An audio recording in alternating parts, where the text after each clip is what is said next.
you guys apparently want this to be a series, so here we are. So let's do this.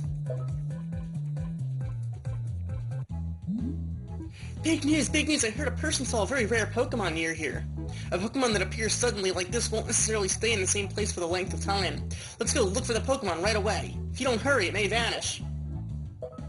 Alright, let's go look for a Pokemon. Okay, we can't get there apparently. Well, for now, let's do this.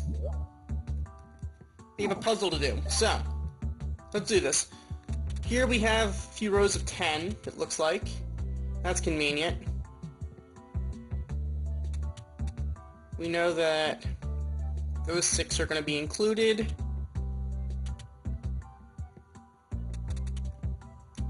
One of the nice things is when you see rows of 8, 9, or 10, of 6 through 10, you already know for the most part some of the things that are already included. For instance, we know these 3 have to be in the first 5 somehow. Actually, these 4 do. In fact, we already know for a fact it needs to be these. Because we already have these 2 right here which can't connect. Because this thing needs to be empty. This one needs to be empty. Alright. Now, 3, 3, and 1, meaning this needs to be a 1, meaning that has to be a 3.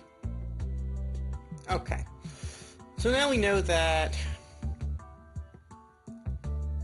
this needs to be a 1, so there's to be a 9 there. Good to know. Okay, so we know that there has to be a 6 here, meaning this has to be connected.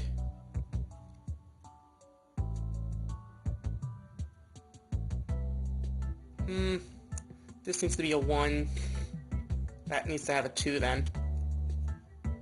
Meaning, there's our 8.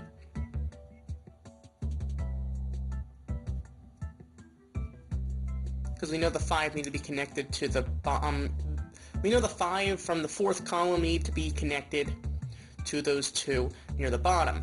So, that's one of our 3, meaning this needs to be connected here. This needs to be a 1.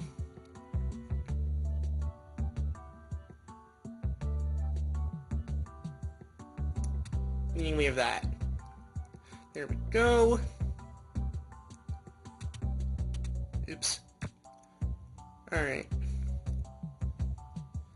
So we have a 1 and 8.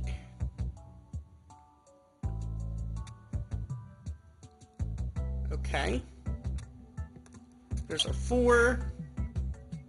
These need to be connected for a 1. And there we go. So with that we drew what looks like a pumpkaboo. That works. I know a lot of times I don't use the X's.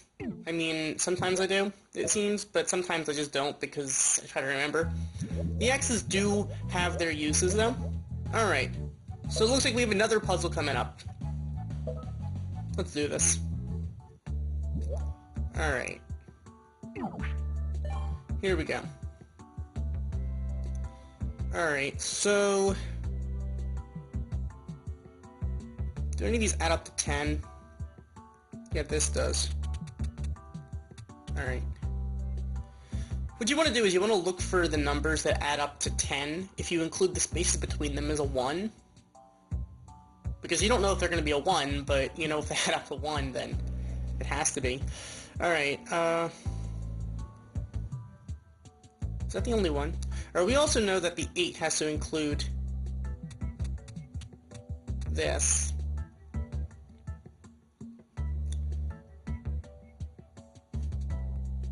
Okay, so we have a 1. The X's go around the 1 at the bottom.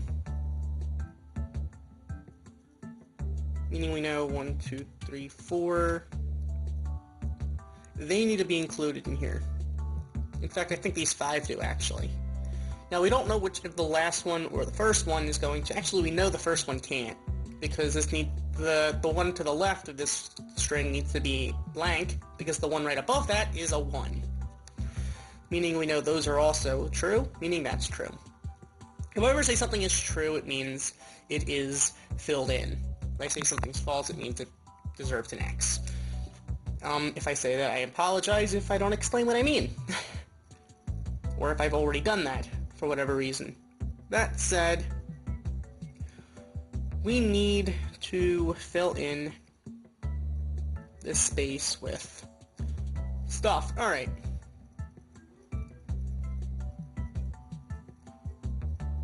Alright, so